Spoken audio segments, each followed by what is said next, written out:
Hello everyone. आज चाहिँ हामी यो बकफोर्सको फेब्रुअरी 28 मार्च 1 को च्यालेन्जको वाक थ्रु भिडियो बनाउनु गइरहेछौँ। यो च्यालेन्जको लिङ्कलाई कपी गरेँ, टाइम पनि धेरै बाँकी छैन, म फटाफट सल्भ गरिहाल्छु। ओके, यहाँ मैले ल्याबलाई हालेँ, ल्याबको इन्स्ट्यान्सलाई। अब यहाँ एकचोटि सबैलाई मैले हटाइदिएँ। ओके, अब सुरु गरौँ। साइन अप गरेँ मैले राम एज युजुअल राखेर।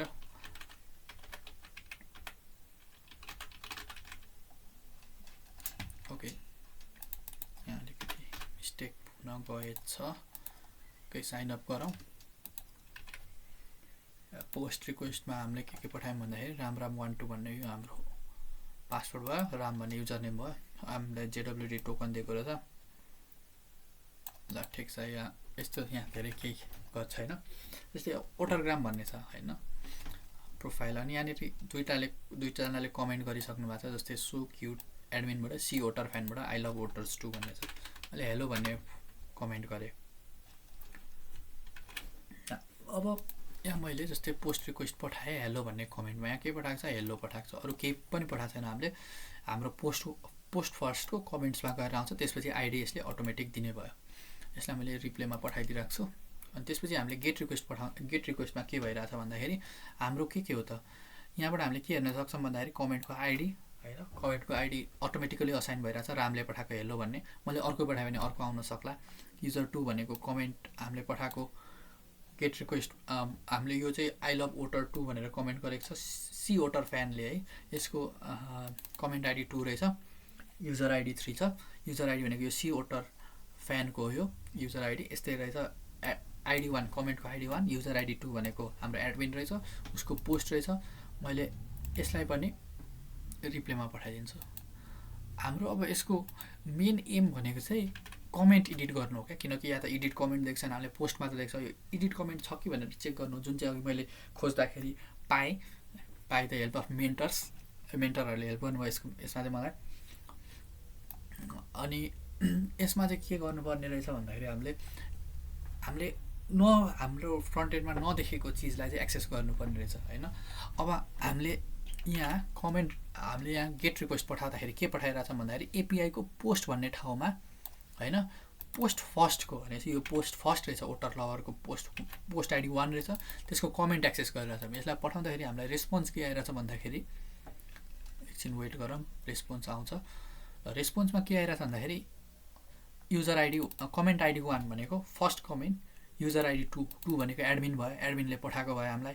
त्यसपछि पोस्ट आइडी रहेछ, पोस्ट आइडी 1 हामीले यहाँ हेरिसक्यौँ। पोस्ट आइडी यहाँ छ, हामीले पोस्ट आइडी 1। यो हामीले के बुझ्यौँ भन्दाखेरि हामीले गेट रिक्वेस्ट पठाउँदा कहाँ पठाइरहेछ भन्दा एपिआईको थ्रुबाट पोस्ट भन्ने पोस्टको फर्स्ट पोस्टको कमेन्ट हामीले गेट गरिरहेछौँ होइन। अब हामीलाई पोस्ट रिक्वेस्ट हामीले यसमा मेन चिज गर्नुपर्ने भनेको त कमेन्ट एडिट भयो। कमेन्ट एडिट हामीले पोस्टबाट त गर्न मिल्दैन, किनकि पोस्टले चाहिँ के गर्छ भन्दाखेरि सुरुमा गएर कमेन्टलाई सुरुमा क्रिएट नयाँ ठाउँमा लगेर हाल्छ। तर यदि हामीले एडिट गर्नु पऱ्यो भने हामीले पुट मेथड युज गर्नु पऱ्यो है। म यसमा गर्दिनँ, यसमा एडिट गर्दिनँ, यसलाई म डुप्लिकेट गर्छु म। यहाँ 3 मा डुप्लिकेट भएर आइसकेको छ। यो पोस्ट रिक्वेस्टलाई चाहिँ म पुट रिक्वेस्ट पठाउँछु है। पुट रिक्वेस्ट पठाउँदा के हुन्छ, हामीले एडिट गर्नु मिल्छ। कहाँ गर्नु मिल्छ, पोस्ट फर्स्टको कमेन्ट कति हामीले भर्खर गरेको कमेन्ट कतिमा छ, कमेन्ट आइडी कति छ त्यसको, हेलो भन्ने कमेन्ट। म त राम हो नि त, राम युजर नेमले के गर्छ, हेलो आइडी 3 छ, 3 मा पठाउँछ भनेको कमेन्ट आइडी 3 छ भने चाहिँ मैले यसमा /comments/3 गरेर मैले हेलोको ठाउँमा हाई पठाएँ सपोज है। हाई पठाएँ भने के हुन्छ भन्दाखेरि कमेन्ट अपडेट भइरहेछ होइन। अपडेट गर्ने फङ्सनालिटी रहेछ, तर त्यो फ्रन्ट एन्डमा दिइसकेको छैन होइन। त्यो एडमिनले डेभलपरले त्यो चिज दिइसकेको रहन्छ भनेपछि यो एक्सेस कन्ट्रोल भल्नरेबिलिटी भयो। यसमा चाहिँ ब्रोकन एक्सेस कन्ट्रोल रहेछ।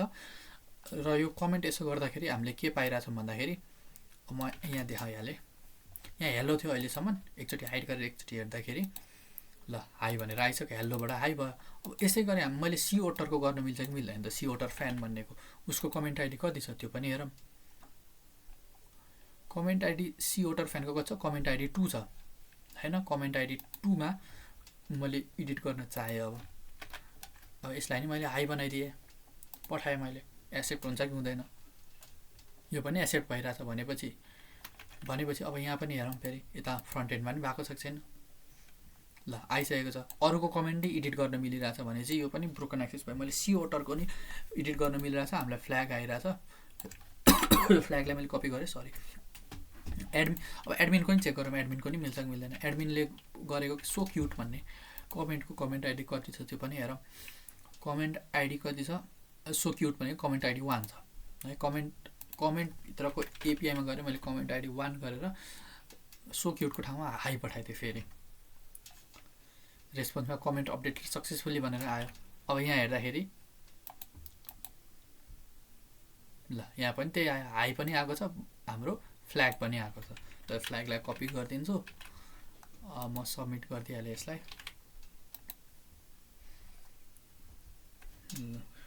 अनि त्यसपछि यसको डिफिकल्टी चाहिँ ओभरअल रेटिङ 5 मा नदिँदा नि हुन्छ, तर आजको चाहिँ अलि मलाई गाह्रै लाग्यो, त्यही पनि मैले स्किप गरिदिएँ। ल आजको लागि यति नै भयो। यसमा चाहिँ हामीले ब्रोकन एक्सेस कन्ट्रोल भल्नरेबिलिटीलाई फाइन्ड गरेर एक्सप्लोइट गऱ्यौँ। एक्सप्लोइट यो कतिपय चिजहरू, यो च्यालेन्जबाट के सिक्न पाइयो भन्दाखेरि कतिपय चिजहरू चाहिँ हाम्रो डेभलपरले बनाएको चाहिँ हुन्छ, तर फ्रन्ट एन्डमा एक्सेस दिएको हुँदैन। त्यसलाई हामीले चाहिँ एक्सप्लोइट गर्न, डिटेक्ट एक्सप्लोइट गर्न सक्ने रहेछौँ। यस्तो चिजलाई चाहिँ अब हामीले प्रोटेक्ट गर्नुपर्ने रहेछ। हामीले यत्तिकै जो पाए त्यहीको कमेन्ट एडिट गर्न मिल्यो भने यो भनेको चाहिँ एउटा भल्नरेबिलिटी पनि भयो। यसले यो हार्मफुल पनि हुन्छ एउटा कुनै पनि एप्लिकेसनको लागि। र आजको लागि यति नै, थ्याङ्क यू।